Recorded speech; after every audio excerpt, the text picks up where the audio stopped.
85-90 साल हो जाएगी सिर्फ तुम्हारी वजह से। तो अपने इस चैनल को सब्सक्राइब करके जुड़ जाओ, परमानेंट ऐसी क्लासें दूंगा परमानेंट आप लोगों को।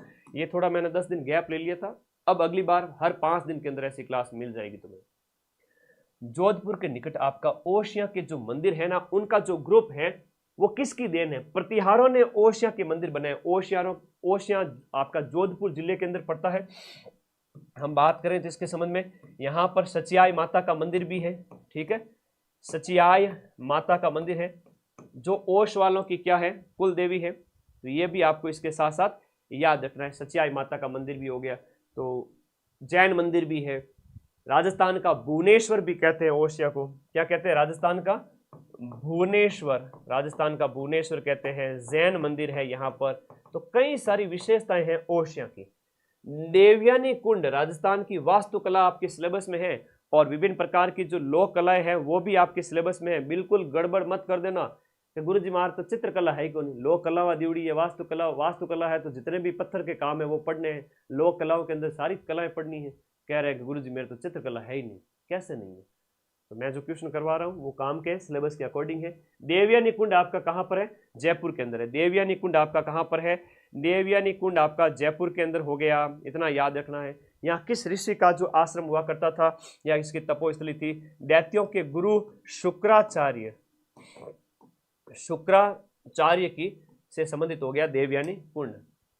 देवयानी कुंड जिसे तीर्थों की नानी कहते हैं ना, क्या कहते हैं? तीर्थों की नानी, तीर्थों की नानी मां कहते हैं। अगला देखो, अजारा की ओवरी, एक है चित्तरों की ओवरी और एक है अजरों की ओवरी। चित्तरों की ओवरी और एक है अजारा की ओवरी। अजारा की ओवरी देवगढ़ शैली से संबंधित, और देवगढ़ है वो मेवाड़ का ठिकाना, तो मेवाड़ चित्र शैली के अंदर आता है ना। मेवाड़ मुख्य शैली है, उसका भाग है। अब ये मत करना कमेंट बॉक्स में गुरुजी मार तो चित्रकला है ही कौन, बेटा थाऊंगा तो मन ध्यान है।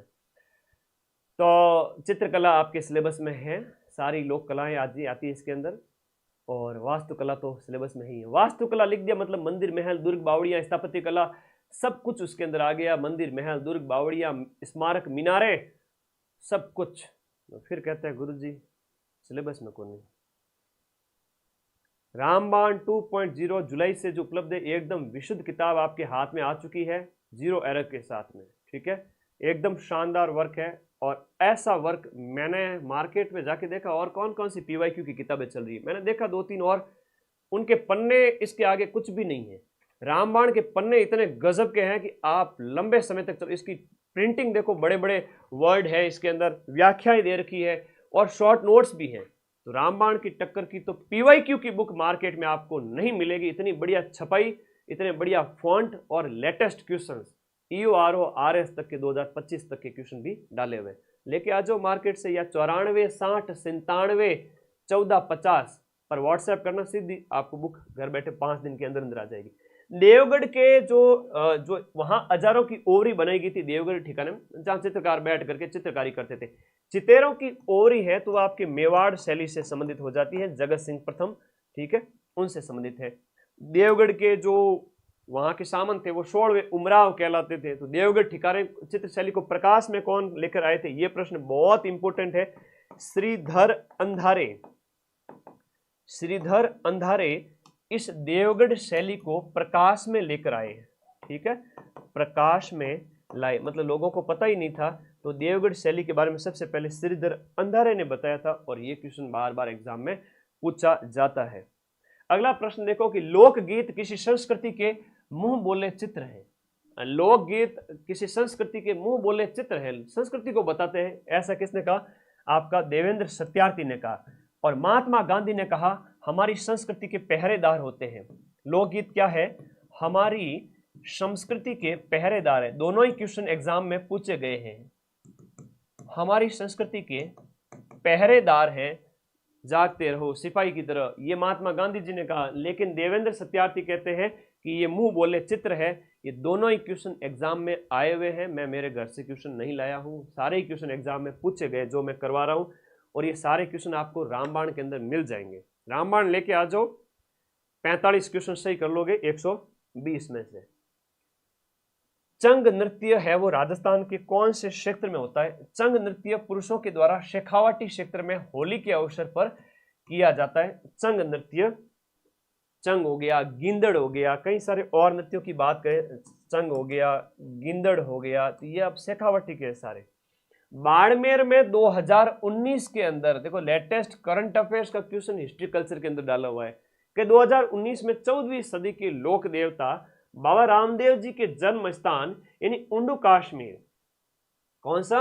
उंडू काश्मीर, जो बाड़मेर के अंदर है, उंडू काश्मीर, है ना, उंडू काश्मीर, बाड़मेर। तो यहां हम बात करें तो उनके जन्म स्थान पर मंदिर बनाया गया और इस मंदिर का निर्माण मुख्य रूप से पीले पत्थरों से किया गया। जैसलमेर के 600 टन, है ना, जैसलमेर के जो है आपके 600 टन पीले पत्थरों से रामदेव जी का मंदिर 2019 में उंडू कश्मीर में बना था। नया प्रश्न है, पेपर में पूछा गया था, और पेपर कौन सा था बता देता हूं, राजस्थान पुलिस कांस्टेबल के पेपर में पूछा गया था 2022 वाले में। ठीक है, 2022 में राजस्थान पुलिस कांस्टेबल के पेपर में पूछा गया था। तो भाई ऐसे नए नए प्रश्न आपको करवा रहा हूं। शारणेश्वर पशु मेला है वो कहाँ आयोजित होता है? तो शारणेश्वर, वैसे शरणेश्वर जो नगर है वो शिरोई का ही पुराना नाम है, शरणव शाही। अब ये परीक्षा में आता है कई बार, शरणव शाही नगर इसका पूर्व नाम है। किसका पूर्व नाम है? शिरोई का है। अब ये प्रश्न एग्जाम में आया हुआ है। अब ये रैबारियों का मेला है, इनकी अगर हम बात करें तो ये भाद्रपद शुक्ल 12 को लगता है। रैबारी जनजाति का मेला है ना, रैबारी जाति का। तो हम बात करें तो रैबारी जाति से संबंधित हो जाता है शारणेश्वर मेला, और ये भाद्रपद शुक्ल 12 को आयोजित होता है। शारणेश्वर पशु मेला, रैबारी जाति, शिरोई। शिरोई का पुराना नाम क्या है? शरणवशाही नगर। ये प्रश्न एग्जाम में आया हुआ है। अब बूंदी की कजली तीज है, तो बूंदी की कजली तीज है तो भाद्रपद मास में शुक्ल पक्ष, कृष्ण पक्ष, बड़ी तीज या कजली तीज है तो वो हमेशा अंधेरे पक्ष याद रखना। छोटी तीज है तो शुक्ल पक्ष है। तो छोटे भाई के जीवन में सुख, छोटे भाई बहन के जीवन में सुख होता है जब तक बड़ा भाई बहन होता है, तो बड़े भाई बहन को स्ट्रगल करना पड़ता है, ऐसे याद करो। तो बूंदी की कजली तीज है वो भाद्रपद कृष्ण तृतीया है। होली है वो आपके फाल्गुन पूर्णिमा को मनाई जाती है। गणगौर है वो चैत्र शुक्ल तृतीया होगी। पर्युषण महीना आपके भादवे के महीने में। 1 2 3 4 बाबा तेरी जय जयकार। 1 2 3 4। आगे आ जाओ दोस्तों, लास्ट हम कमेंट बॉक्स में बता दीजिए कितना क्वेश्चन आपने राइट हुआ। 40 में से स्कोर क्या है? तुम्हें भी, तुम्हारा जीव भी जानता होगा, ईमानदारी से बता देना, यूं नहीं कि बेइज्जती हो जाएगी। अब कमेंट बॉक्स में ये बता देना कि 40 में से कितने नंबर आए तुम्हारे, कितने प्रश्न सही। गोखरू आभूषण मानव शरीर के किस अंग पर पहना जाता है? देखो, जो आपका कड़ा है और मौड़ी है, ये आपके गोखरू हो गया, ये सब कलाई के आभूषण है ना। नौगरी है, नौगरी है, कड़ा है, और ये सब आभूषण कलाई के आभूषण है। कमेंट बॉक्स में बताओ तो मुझे भी तो पता चल रहा है। कोई कह रहा है 39, 40, 33, 24, 29, 37। एक जना कह रहा है 40 में से 42 राइट हो रहे हैं। वाह, शाबाश बेटे, तेरा कॉन्फिडेंस देखकर तो मेरा है वो कलेजा फट गया पूरी तरह से। लीवर गुर्दा सब तुझे दान करता हूं। आजा मेरे दोस्त, 40 में से 40।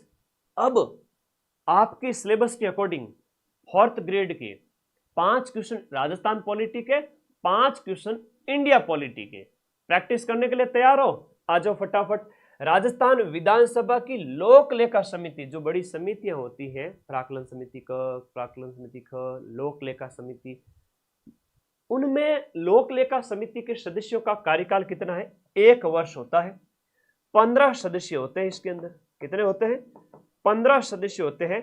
और लोक लेखा समिति राजस्थान विधानसभा की बात हो रही है, उसके सदस्यों की संख्या कितनी हो गई?